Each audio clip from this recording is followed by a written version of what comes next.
네. 자, 여러분 302쪽 지난 시간에 이어서 근로소득 자료 사원 등록과 급여 자료 입력을 우리가 지난 시간에 공부했습니다. 사원 등록 및 부양가족 등록 한 문제 나오고요. 급여 자료 입력에서 한 문제 나옵니다. 이제 TAT급 시험에서, 실무 시험에서. 그런데 사원 등록과 급여 자료 입력이 우리가 일반 근로자의 경우는 우리가 연습을 했습니다. 지난 시간에. 그래서 이번 시간은 일용직 사원의 사원 등록이나 급여 자료 입력 이걸 연습을 할 거예요. 그리고 여러분이 이제 NCS 평가 시험 보실 때 일용직 사원에 대해서 제가 이론 문제에서 내는 거 미리 말씀드렸죠. 일용직 사원의 원천징수 세금 계산하는 그 절차 여러분 이론 공부할 때 그 표로 나와 있었잖아요. 그거 그대로 그거하고 물론 뭐 그대로는 아닙니다만 그 계산이 가능해야 답을 작성할 수 있는 문제를 한 문제 냈습니다. 자, 자격시험에서 일용직 사원을 가지고 사원 등록이나 급여 자료 입력 문제를 출제를 할 때는 사원 등록 급여 자료를 하나로 문제를 낼 거예요. 하나로. 예. 그러니까 일반 근로자는 사원 등록 문제 따로, 급여 자료 입력 문제 따로 이렇게 출제를 하는데 일용직 사원은 급여 자료 입력 문제를 내면서 사원 등록을 같이 합니다. 네, 우리 연습 문제도 지금 그렇게 되어 있어요. 자, 필요 지식을 한번 보겠습니다. 1급 또는 시급제 등 일용직 사원에 대한 급여를 입력하여 세액을 산출할 수가 있어야 됩니다. 자, 일용직 사원의 소득세 계산 구조를 보면은 일용급여, 그러니까 일용직 사원의 급여에서 먼저 근로소득 공제를 빼는데요. 하루에 15만원으로 계산해서 뺍니다. 거기다가 세율은 가장 낮은 세율 6%로 산출합니다. 그 세금을 산출세액이라고 합니다. 그런 다음에 산출세액에서 근로소득 세액공제를 또 합니다. 얼만큼 하느냐? 산출한 세액의 55%를 딱 잘라서 빼줍니다. 그것을 일용직 근로자의 세액공제라고 그래요. 근로소득 세액공제. 그러니까 산출세액의 55%를 빼주는 거예요. 그러면 계산해서 빼서 남은 것을 뭐라고 부르냐면 결정세액이라고 합니다. 네, 이 결정세액을 징수하는 거죠. 그리고 일용직 근로사원도 지방소득세가 있어요. 저 결정세액의 10%. 예. 지방소득세는 결정세액의 10%예요. 예. 그래서 우리가 여기에서는 지방소득세까지는 언급을 안 했습니다. 그래서 우리는 지금 소득세, 국세인 소득세까지만 우리가 이 얘기하는 것이 결정세액이 그 바로 소득세입니다. 일용직 사원은 기납부세액이 있을까요? 없을까요? 없습니다. 예. 우리가 일반 근로자는 연말정산을 할 때 기납부세액이라는 게 있잖아요. 왜냐하면 매달 이렇게 월급 받으면서 원천징수를 당했기 때문에. 근데 일용직 근로자는 만약에 매일 지급을 한다 하더라도 매일 지급을 한다 하면은 그날 매일매일 세금을 계산하기 때문에 뭐 사전에 세금을 미리 떼는 기납부세액이라는 게 없죠. 예, 그런데 이제 일반 근로자들은 기납부세액이라는 게 있습니다. 자, 일용직 사원의 사원 등록 여러분이 어렵지 않게 할 수 있습니다. 예, 여기 사원 등록에서 중요한 것은 이 급여의 지급 방식인데요.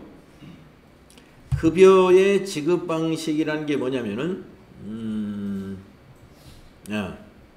매일 지급 방식이냐 일정 기간 단위 지급 방식이냐, 요걸 이제 잘 구분을 해줘야 되는데, 이게 무슨 차이가 있느냐 하면은요, 매일 지급하는 방식으로 사원에 등록을 하게 되면은 소득세를 요 결정세액을 계산하니까 1,000원 미만이 나오더라. 그러면 소득세를 산출하지 않습니다.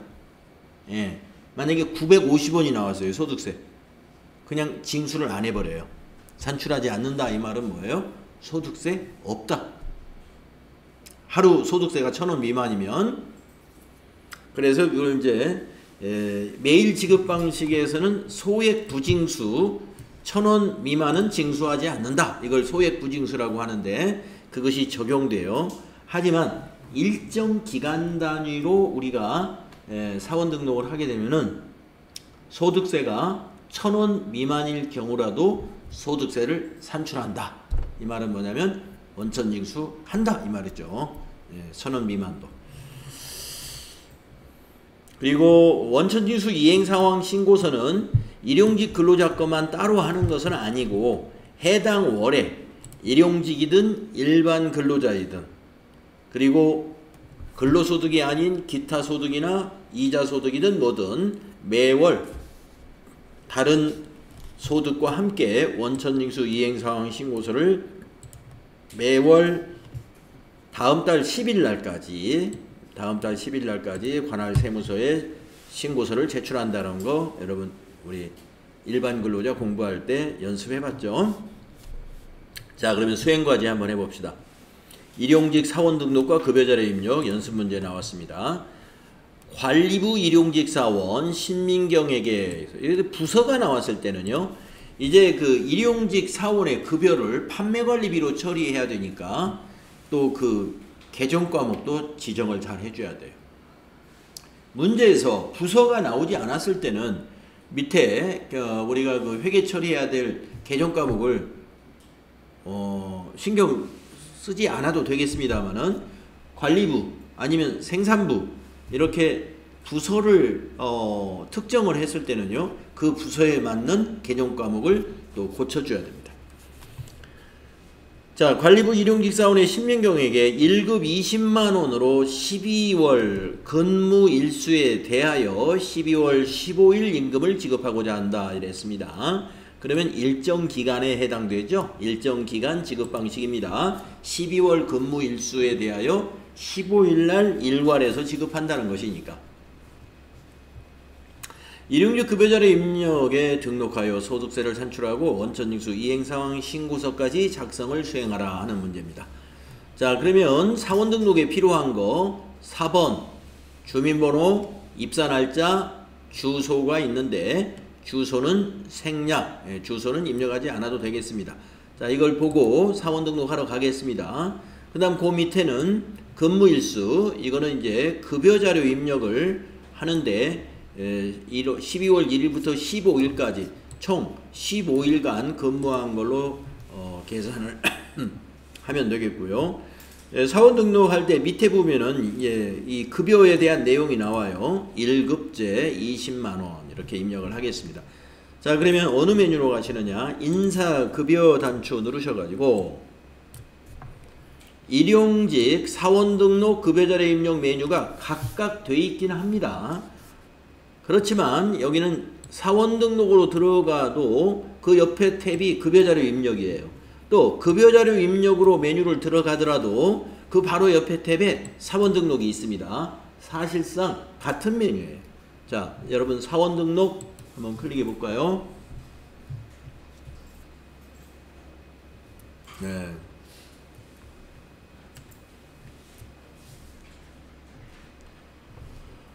자, 그러면 여기 사원 등록 탭이 하나 있고 그 옆에 일용직 급여 입력 탭이 나란히 있다. 아까 한 얘기가 그 얘기입니다. 자, 코드를 입력하겠습니다.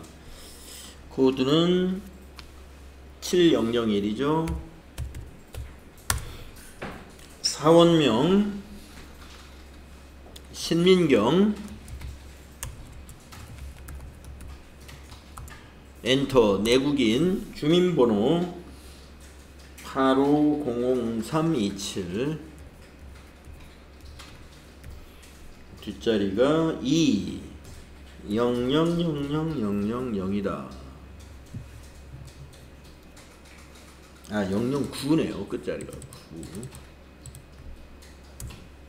그 다음에 입사 날짜는 12월 1일부터 입사했어요. 2024 1201. 네, 퇴사는 그냥 비워놓으시고 주소는 생략. 그러면 요 위에 입력할 거 다 입력됐어요. 그 다음에 관리사항 밑에 보시면 급여사항이라고 있습니다. 급여사항에서 아까 매일 지급이냐 일정기간 지급이냐 이걸 정해줍니다. 자 13번에 보시면 급여 지급 방법, 여기 셀을 클릭해 보면 0, 1이 나오죠. 일정기간 지급 1번을 클릭해야 되겠습니다.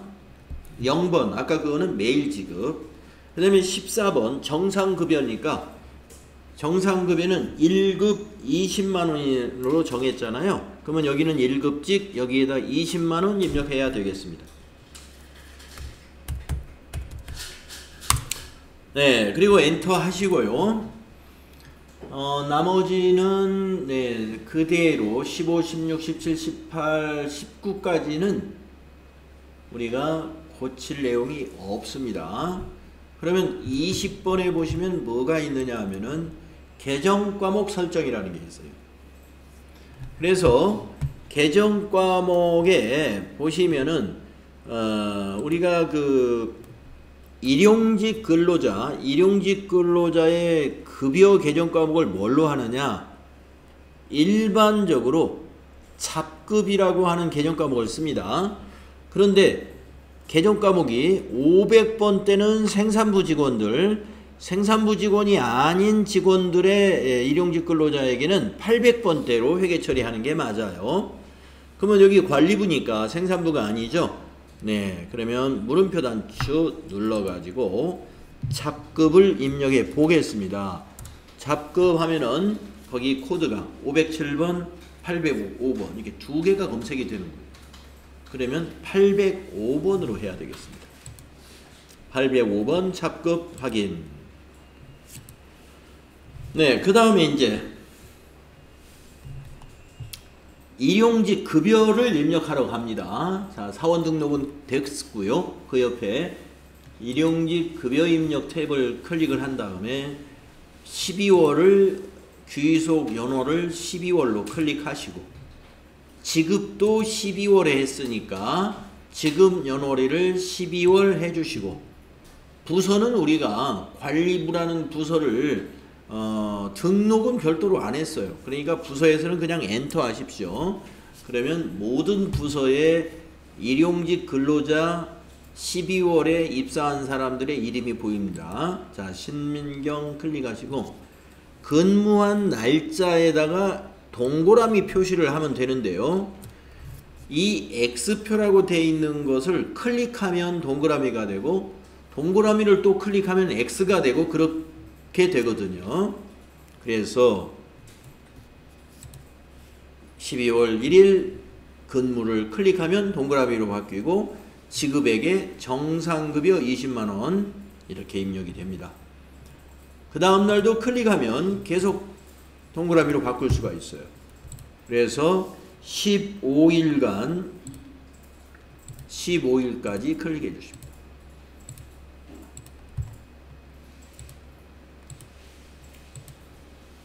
이렇게. 그러면 20만원 곱하기 15일 하니까 밑에 지급액 합계가 300만원 나왔군요. 고용보험료 자동 계산해 가지고 15일치 27,000원 계산되었습니다. 자, 오른쪽으로 한번 스크롤 해보니까 소득세 15일치 2250원 계산됐고요. 지방소득세는 1950원으로 계산이 됐습니다. 그래서 임금 총액 300만원에서 공제 총액 고용보험 소득세 지방소득세 공제 금액이 49,200원. 그래서 300만원에서 49,200원을 공제를 하니까 295만 800원이 나옵니다. 그래서 신민경 씨는 295만 800원을 지급받게 된다. 이런 얘기죠.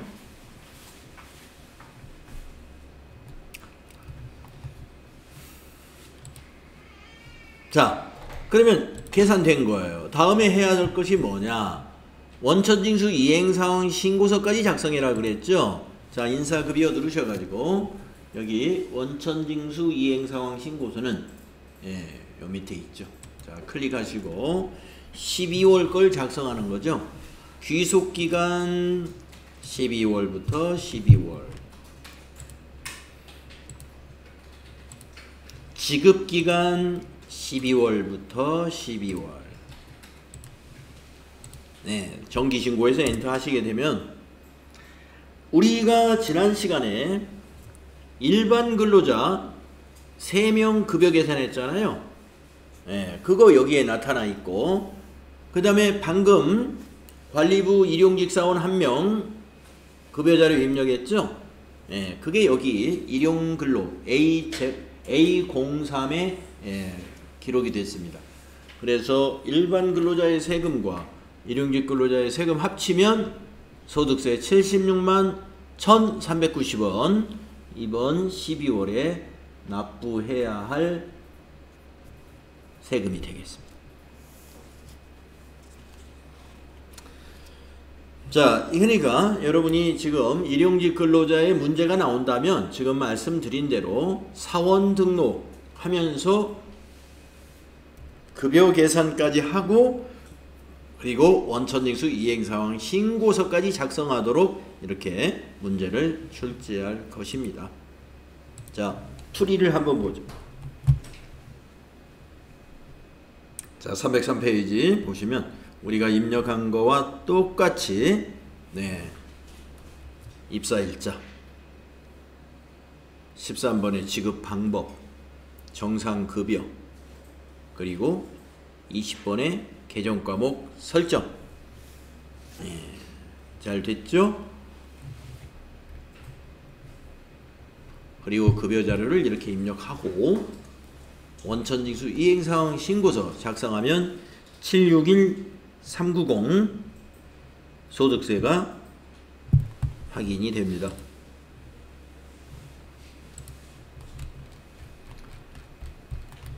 네, 이렇게 해서 이제 우리가 사원 등록 및 급여 자료 입력, 일반 근로자와 일용직 근로자 모두 공부했어요. 쉽죠. 자, 여러분 304페이지 소득세 실무 문제 마지막 문제가 뭐가 나오냐면 연말정산하는 문제가 나와요. 연말정산.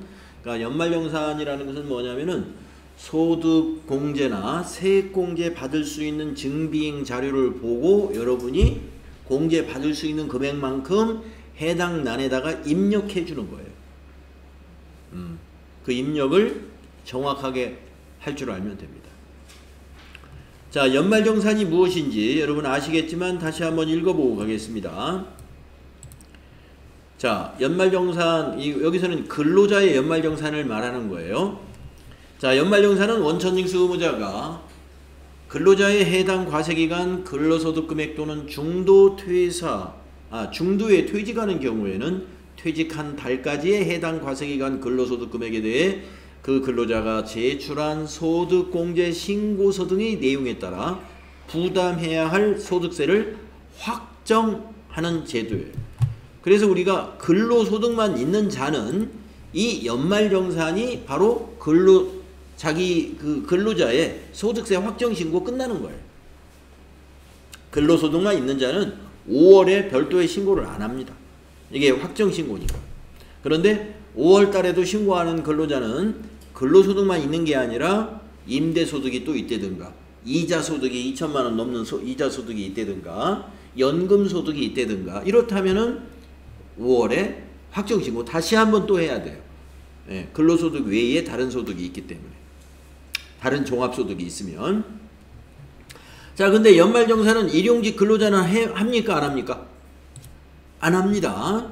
일용직 근로자는 아까 12월에 만약에 신민경씨 15일치 원천징수 했어요. 그걸로 끝이에요. 일용직 사원은 연말정산이 없습니다. 다음 두 번째, 2인 이상의 근무지가 있는 근로자는 어떻게 신고를, 연말정산을 그러면 두 근무지에서 각각 해야 되느냐? 아니고요. 주된 근무지에서 합산해가지고 합니다. 한 번만. 자, 근무지가 둘 이상인 이중 근로자는 주된 근무지와 종된 근무지를 정하여 근무지 변동 신고서를 주된 근무지의 원천징수 의무자를 통하여 관할 세무서장에게 제출해야 합니다. 또한 주된 근무지 원천징수 의무자는 종된 근무지 원천징수 의무자에게 그 사실을 통보하도록 하고 있어요. 예. 자, 우리가 이제 우리 세대만 하더라도요, 직장을 한번 들어가면 튼튼한 회사에 입사를 해가지고 평생을 근무하는 게 그게 일반적이죠. 예, 일반적이에요. 뭐 중소기업이 됐든 대기업이 됐든 한번 들어가면은 정년퇴직 할 때까지 쭉 다니는 편이었는데, 요즘은 굉장히 유동적인 것 같아요. 네. 뭐 좋은 직장, 나쁜 직장 이것도 뭐 그렇게 별로 안 따지는 것 같고, 뭐 대기업 갔다가도 마음에 안 들면 금방 나오고, 또 이렇게 프리랜서처럼 말이죠. 네, 직장을 뭐 2개 이상 가지고 있는 사람들이 꽤 많이 봅니다. 물론 그 직장이 자영업 같은 직장인지 근로자로서의 직장인지 그건 모르겠지만, 어쨌든 요즘 같은 시대에는 근무지가 둘 이상인 근로자들이 있을 수 있다, 이런 얘기입니다. 그럴 때 연말정산은 주된 근무지에서 한다. 주된 근무지는 자기가 정하는 거예요. 급여를 많이 받는 곳으로 정할 수가 있겠죠, 일반적으로. 그래서 주된 근무지에서 모아서 한꺼번에 하고, 종된 근무지의 원천징수 의무자에게는 주된 근무지의 원천징수 의무자 그 회사에서 이 근로자는 우리 회사에서 연말정산을 한다라는 것을 통보하도록 하고 있다. 다음 세 번째, 재취직자의 연말정산은 어떻게 하느냐? 예, 재취직자의 연말정산은 전 종전 근무지의 근로소득을 합산해가지고 합니다. 예, 퇴직할 때 퇴직정산을 해요. 한 것을 다시 새로운 직장에서의, 만약에 새로운 직장에 10월 달에 왔다 그러면 10, 11, 12, 3개월치 봉급이 급여 소득이 발생하잖아요. 그러면 종전 직장에서 6월 달까지 근무를 하다가 3달 정도 쉬었다가 10월에 왔어요. 그러면 6개월치 종전 근무지에서 근무할 때 받은 급여, 그때 퇴사할 때 정산을 했을 거 아니에요? 퇴직정산. 그 소득 합산해 가지고 연말정산을 다시 한다 이거예요. 한번 읽어볼까요? 해당 과세기간 중도에 퇴직하고 새로운 근무지에 취직한 근로자가 종전 근무지에서 해당 과세기간 1월부터 퇴직한 날에 속하는 달까지 받은 근로소득을 포함하여 근로소득자 소득공제신고서를 제출한 때에는 현 근무지 원천징수 의무자는 전 근무지 근로소득과 합산하여 연말정산을 하여 소득세를 원천징수한다 이겁니다. 그래서 전 근무지에 대한 서류를 제출해 줘야 돼요. 퇴직할 때 받은 정산 자료, 그것을 제출받아 가지고 합산해서 연말정산을 하면 되겠습니다. 그 다음 페이지에 뭐 입력 순서, 이거는 순서 그렇게 중요하지 않습니다. 요 순서는 꼭 순서를 지킬 필요는 없어요. 자, 연말정산 근로소득 원천징수 영수증이라는 메뉴에서 우리가 연말정산을 합니다. 이게 메뉴 이름입니다.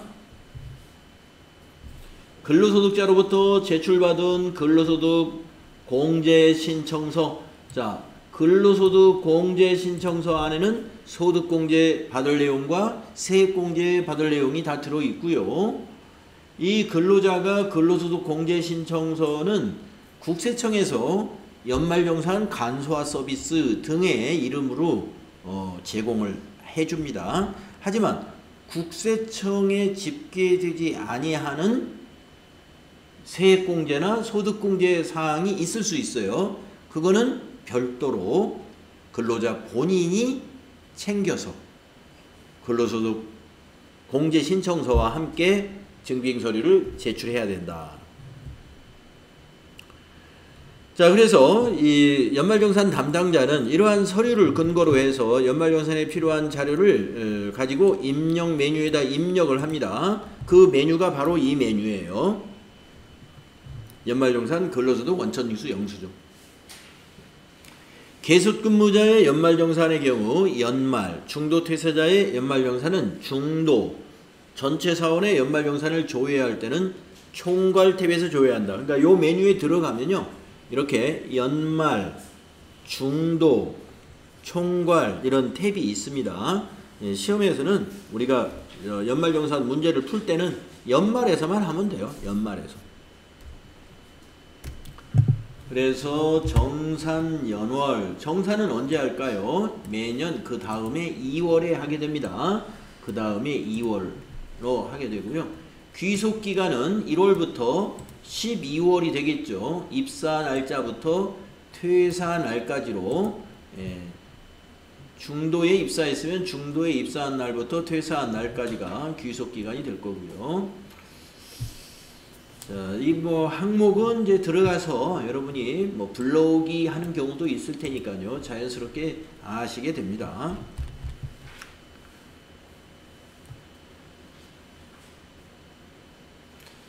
네, 그 다음 페이지에서 굉장히 큰 표로 정리가 되어 있는데, 이 부분은 우리가 앞에서 이론 공부할 때에 소득공제, 세액공제 그 정리한 내용을 어느 메뉴에 입력하는가를 또 설명해 놓은 거니까, 네, 요거는 그냥 넘어가도 됩니다.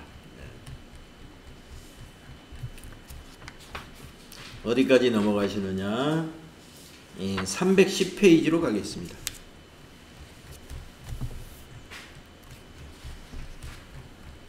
310페이지 가겠습니다.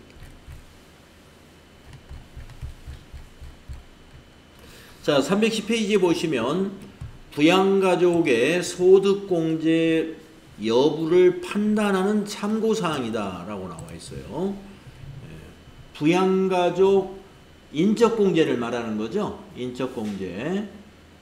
아니군요. 인적공제가 아니고 부양가족의 신용카드는 소득공제고, 보험료, 기부금, 교육비, 의료비는 세액공제고 섞여 있습니다. 소득공제와 세액공제가.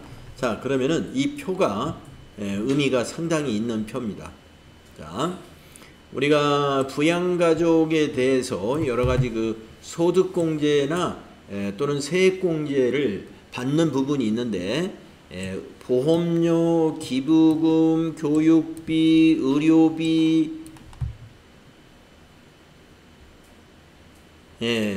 기억나시죠? 특별세액공제 해가지고, 그 다음에 신용카드 소득공제, 주택 자금에 관련된 소득공제, 그 다음에 여기 이제 주택자금에 관한 것은 소득공제도 있지만 월세세액공제는 또 세액공제예요. 섞여 있네요. 하여튼 그걸 통틀어서 그냥 주택자금이라고 했는데, 월세세액공제도 이 안에 포함됐다고 보시면 되겠고, 연금저축, 세액공제죠. 이거 연금저축. 그래서 세액공제도 있고 지금 소득공제도 섞여 있습니다. 자, 아무튼 이러한 소득공제와 세액공제가 있는데, 여기 OXX가 뭐냐? OXX가 뭐냐면은요, O는 나이, 이거는 뭐예요? 나이를 확인해야 된다. 나이 조건이 있다 이 말이에요. 나이 조건이 있다. 보험료에 나이 조건이 있다는 말은 무슨 말이냐 하면은, 자녀는 20세 이하, 직계존속은 60세 이상, 형제자매는 20세 이하이거나 60세 이상, 이런 나이 기억나시죠? 그 나이. 보험료 세액공제는 보험료라는 건 그 피보험자의 보험료를 소득자가 이제 부담했기 때문에 세액공제를 적용해 주는 건데 자기가 내가 소득자다 그러면 내가 부담한 우리 부양가족의 그 피보험자의 나이가 요건에 맞아야 된다는 얘기죠. 만약에 내가 소득자인데 근로소득자인데 자녀가 23살이 되어가지고 지금 대학교 다니는 학생인데 내가 그 자녀를 피보험자로 해서 무슨 암보험에 가입을 했어요. 그리고 내가 매달 보험료를 10만원씩 120만원을 납부를 했다 하면 그 보험료는 대상이 아니다 이거예요. 나이 요건 동그라미가 나이 요건에 맞지 않으면 안 된다 이 말입니다. 나이 요건이 있다 이렇게 말. 자, 소득 요건 동그라미 있다 이거예요. 소득 요건. 자, 배우자하고 똑같이 근로자예요. 배우자도 맞벌이를 하고 있어요. 맞벌이. 그런데 내가 내 배우자의 암보험에 내가 보험료를 매월 10만원씩 내주고 있다. 네, 배우자는 나이는 안 보지만 소득은 보죠. 근데 배우자도 월급이 있기 때문에 소득자이기 때문에 입력을 안 한다 이거예요. 아시겠죠? 그래서 보험료는 2개가 다 동그라미, 3개가 다 동그라미예요. 3개가.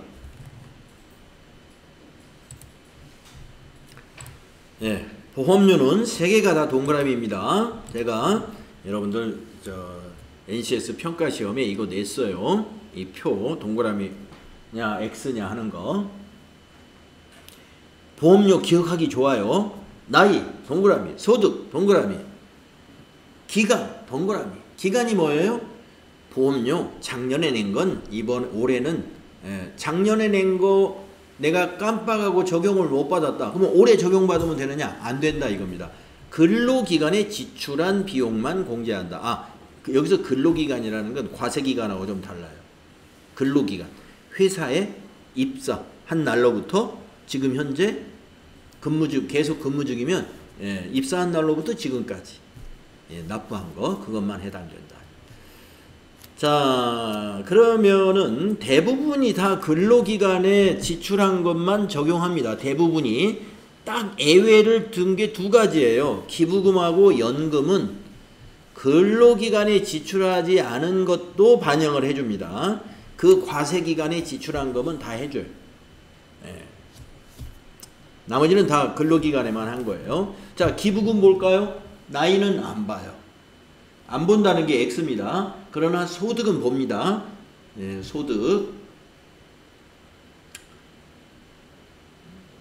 소득은 봐요. 그러니까 만약에 아까 제가 23세 된 대학교 자녀의 암보험에 내가 가입한 보험료 120만원은 입력을 못하지만 지금 학교에 다니니까 소득이 없는 자녀란 말이에요. 그런데 내가 교회에 나가는데 우리 자녀가 교회에 연간 100만원 정도 기부를 했어요. 그러면 그 기부금은 입력이 돼요. 기부금은. 왜냐? 소득이 없는 자녀의 기부금이기 때문에. 그 얘기입니다. 자, 교육비도 기부금하고 기준이 똑같아요. 나이는 안 봅니다. 그런데 소득은 봅니다. 신용카드도 똑같아요. 나이는 안 봅니다. 소득은 봅니다. 의료비, 보험료하고 정반대. 나이도 안 보고 소득도 안 보는 게 의료비입니다. 의료비는 내가 부담한 의료비는 우리 가족에 대해서 내가 부담했으면 다 의료비 세액공제 적용을 받아요. 그 환자가 나이가 어떻게 됐든 또 소득이 있든 불문하고 의료비 지출한 거는 치료 목적인 의료비는 다 된다. 이렇게 보시면 되겠습니다. 자, 주택자금하고 연금저축은 본인 것만 보는 거기 때문에 부양가족하고 전혀 관계없어요. 그냥 빈칸. 주택자금 관련된 거, 연금은 본인 명의의 지출에 대해서만 적용하는 거. 배우자가 지출한 것도 안 돼요. 물론 당연히 자녀가 지출한 것도 안 되죠. 주택자금과 연금은 본인이 지출한 것만 되는 것입니다. 배우자 이름으로 연금에 가입했다. 자녀 이름으로 연금저축에 들었다. 이거 입력하는 게 아니에요. 근로자 본인. 주택자금 관련된 것도 근로자 본인에 대한 것만 입력한다.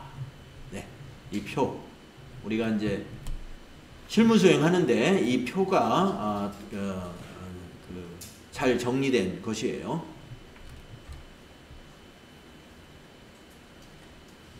자, 신용카드 여러분 소득공제잖아요. 예.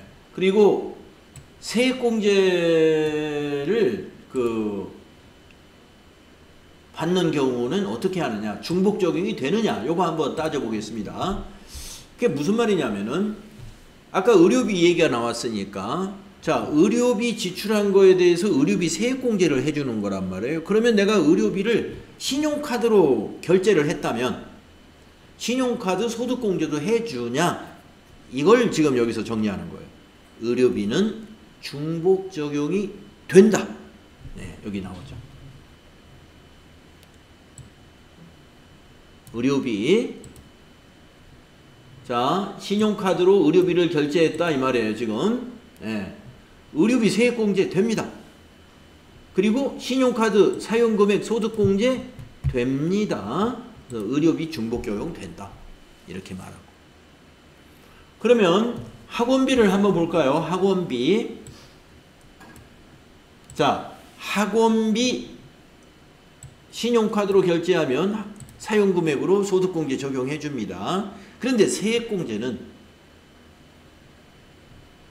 취약 전 아동만 세액공제를 적용해 주기 때문에 취약 전 아동에 대한 것만 당연히 적용해 줘요. 그 외의 거는 안 되죠. 중고등학생이나 대학생의 학원비를 만약에 소득자의 신용카드로 결제했다, 아니면 자녀에게 신용카드를 만들어줬다 하더라도 자녀가 지출한 신용카드 사용금액 학원비는 안 되는 겁니다. 취약전 아동만 돼요. 취약전 아동은 신용카드 사용금액으로도 되고 세액공제로도 된다. 그러면 중고등학교 다니는 학생들의 학원비는요, 소득공제는 신용카드 사용금액 소득공제는 적용해주고 세액공제는 제외다 이 얘기죠. 자, 그 다음에 학원비하고 비슷한 거 교복구입비. 교복구입비는 중고등학생들만, 중고등학교 자녀만 적용되는데요. 이거 중복 적용됩니다. 교육비 세액공제 가능하고요. 신용카드 소득공제에도 적용받을 수 있어요. 이렇게 세 가지입니다. 이 세 가지가 중복 적용을 해주고 있는, 즉 신용카드 사용 소득공제와 그 다음에 세액공제를 중복 적용해 주는 건 오직 세 가지 뿐입니다. 나머지는 중복 적용을 안 합니다.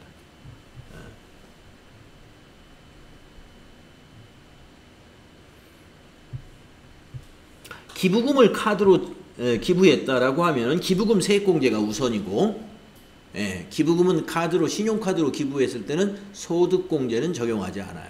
신용카드 소득공제는. 자, 그래서 이것도 이제 이론 공부라든가 이런 거 대비해서, 또 아니 실무에 이거 전산에 입력하는 것, 입력할 때도 이걸 알아야 되겠습니다. 자, 그 밑에 있는 표는 메뉴를 설명한 겁니다. 메뉴는 우리가 몰라도 됩니다. 시험 문제에서는 어느 메뉴에 입력해야 다 알려줍니다. 그래서 어느 메뉴에 뭘 입력해야 되느냐, 이건 그렇게 중요하지 않아요.